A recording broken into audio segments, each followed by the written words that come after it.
Assalamualaikum warahmatullahi wabarakatuh. Perkenalkan, kami dari kelompok 4 ingin mempresentasikan hasil kerja kelompok kami yang berjudul Inflamasi dan Perbaikan Jaringan.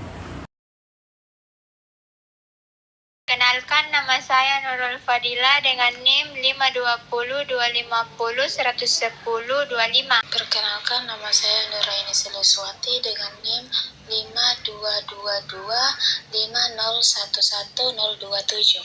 Perkenalkan, nama saya Roro Widya Nurul Hatimah, NIM 52125011086.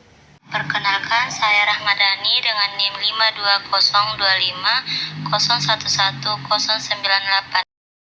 Pengertian inflamasi, di mana inflamasi adalah respon protektif lokal yang ditimbulkan oleh terjadinya kerusakan jaringan.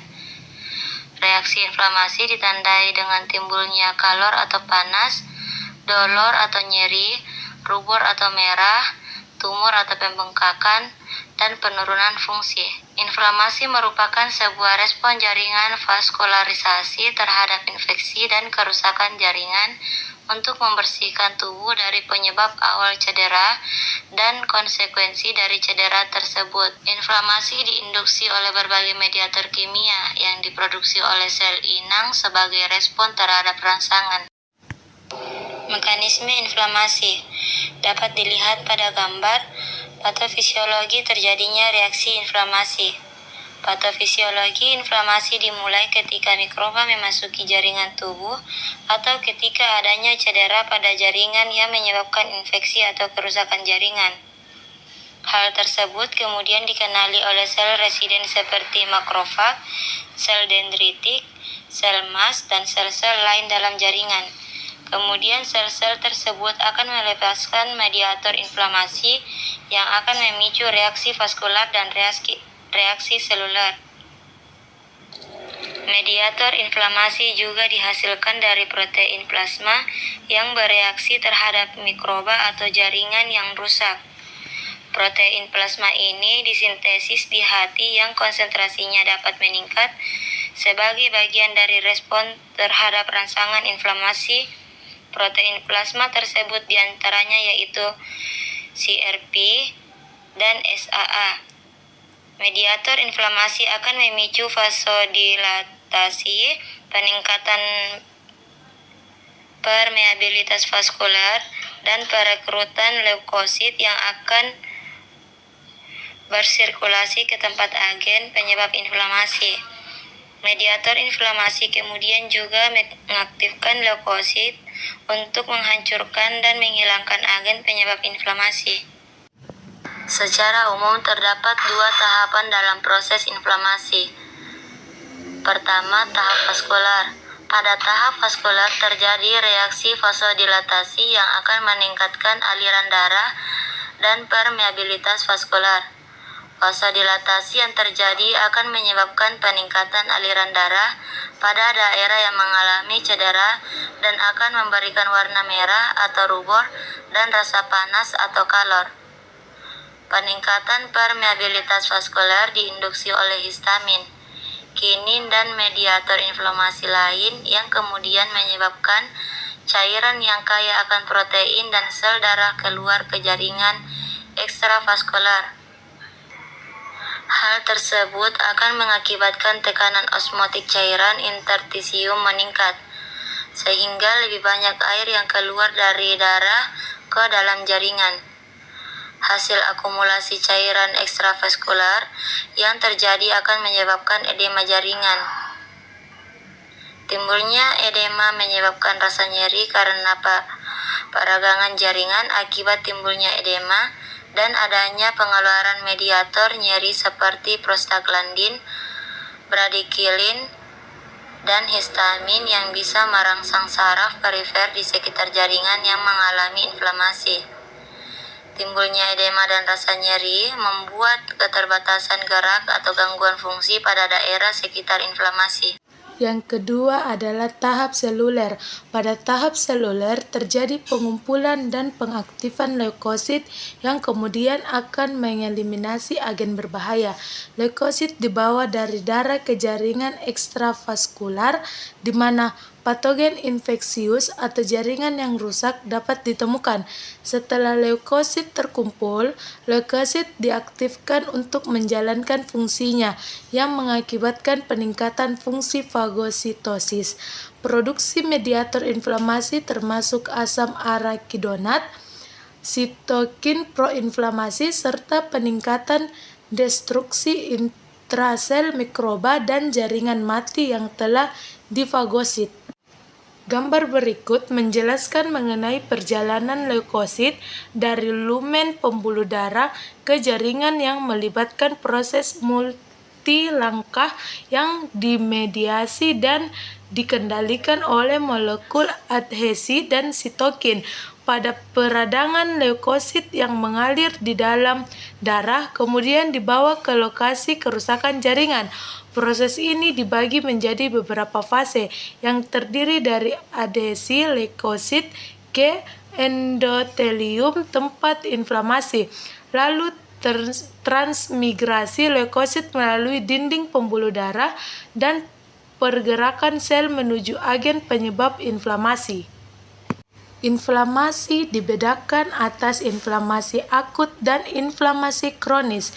Inflamasi akut memiliki respon awal yang cepat terhadap infeksi dan kerusakan jaringan, lalu berkembang dalam beberapa menit atau jam dan berlangsung singkat, selama beberapa jam atau hari. Karakteristik utama inflamasi akut yaitu terjadinya eksudasi cairan dan protein plasma yang kemudian akan menyebabkan terjadinya edema dan emigrasi leukosit ke lokasi terjadinya inflamasi. Ketika respon awal pada inflamasi akut tidak dapat menghilangkan rangsangan, reaksi akan berkembang menjadi inflamasi yang berkepanjangan atau yang biasa disebut dengan inflamasi kronis. Inflamasi kronis adalah respon yang berlangsung lama, minggu atau bulan, di mana inflamasi, cedera jaringan, dan upaya perbaikan terjadi secara berdampingan. Inflamasi kronis merupakan respon yang berkepanjangan terhadap rangsangan persisten yang mungkin terjadi karena inflamasi akut yang tidak terselesaikan atau menjadi kronis. Inflamasi kronis disebabkan oleh mikroba yang menolak eliminasi dari inang dan kebal tanggapan terhadap antigen tubuh, lingkungan, dan beberapa zat beracun. Inflamasi merupakan zat yang memulai dan mengatur reaksi inflamasi. Mediator-mediator penting yang terlibat di dalam proses inflamasi akut diantaranya yaitu amina vasoaktif atau histamin, produk lipid atau prostaglandin, dan leukotrien, sitokin atau termasuk kemokin, dan produk aktivasi komplement. Berikut merupakan tabel mediator utama dalam reaksi inflamasi. Bisa kita lihat tabel ini yaitu mediator inflamasi, di mana mediator histamin itu sumbernya dari sel mas, basofil, dan platelet. Aksinya vasodilatasi, meningkatkan permeabilitas vaskular, dan aktivasi endotel. Kemudian mediator prostaglandin, sumbernya sel mas dan leukosit. Aksinya vasodilatasi, nyeri, dan demam. Mediator leukotrien yaitu sumbernya sel mas dan leukosit juga. Aksinya peningkatan permeabilitas vaskular, kemotakis, adhesi, dan aktivasi leukosit. Selanjutnya mediator sitokin, sumber makrofag, sel endotel, sel mas. Aksinya lokal atau aktivasi endotel, sistemik, demam, shock, dan hipotensi. Selanjutnya platelet activating factor, sumbernya leukosit dan sel mas juga. Aksinya vasodilatasi, meningkatkan permeabilitas vaskular, leukosit adhesion, kemotaksis, degranulasi, dan oxidative burst. Selanjutnya ke mediator komplement, sumbernya darah atau diproduksi liver. Aksinya kemotaksis, leukosit, dan vasodilatasi. Yang terakhir mediator kinins, sumbernya darah atau diproduksi liver. Aksinya peningkatan permeabilitas vaskular, kontraksi otot, dan nyeri. Baik, adapun penyembuhan luka adalah proses bertahap atau hemostatis, inflamasi, proliferasi, dan remodeling untuk memperbaiki kerusakan jaringan, namun seringkali menghasilkan fibrosis atau jaringan parut karena produksi kolagen berlebih yang menggantikan jaringan normal, membuat kulit lebih kaku dan lemah. Terjadi saat proses perbaikan kacau atau cedera kronis, melibatkan fibroblast dan myofibroblas yang menghasilkan matriks ekstraseluler atau ECM secara berlebihan. Tahap penyembuhan luka yang pertama yaitu hemostatis atau pembekuan, yaitu saat cedera, trombosit menggumpal dan pembuluh darah menyempit untuk menghentikan pendarahan. Yang kedua adalah inflamasi atau peradangan, yaitu sel imun, neutrofil makrofag, datang membersihkan kotoran dan melepaskan faktor pertumbuhan. Adapun yang ketiga yaitu proliferasi atau pembentukan jaringan baru, yaitu terbentuk jaringan granulasi atau jaringan parut awal, pembuluh darah baru, dan fibroblast yang mulai menumpuk matriks ekstraseluler atau ECM seperti kolagen. Dan yang terakhir adalah remodeling atau pematangan atau penguatan, yaitu kolagen tipe 3 diganti kolagen tipe 1 yang lebih kuat. Kekuatan jaringan meningkat, namun tidak sepenuhnya kembali seperti semula. Apa itu fibrosis? Fibrosis terjadi ketika proses perbaikan luka menjadi berlebihan atau tidak terkontrol, menghasilkan jaringan ikat yang terlalu banyak atau terutama kolagen, membuat area luka menjadi tebal, keras, dan kurang elastis atau jaringan parut. Ini adalah hasil dari aktivasi myofibroblas yang tidak berhenti, deposisi ECM berlebihan, dan peradangan kronis. Adapun hubungan penyembuhan luka dan fibrosis, idealnya penyembuhan luka berakhir dengan regenerasi jaringan fungsional. Namun, luka dalam atau kronis seringkali mengarah ke fibrosis.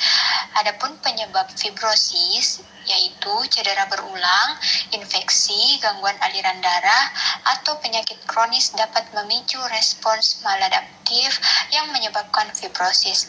Dan peran fibroblast atau myofibroblas, yaitu sel-sel ini penting untuk memperbaiki luka, tetapi jika terlalu aktif, mereka menyebabkan fibrosis.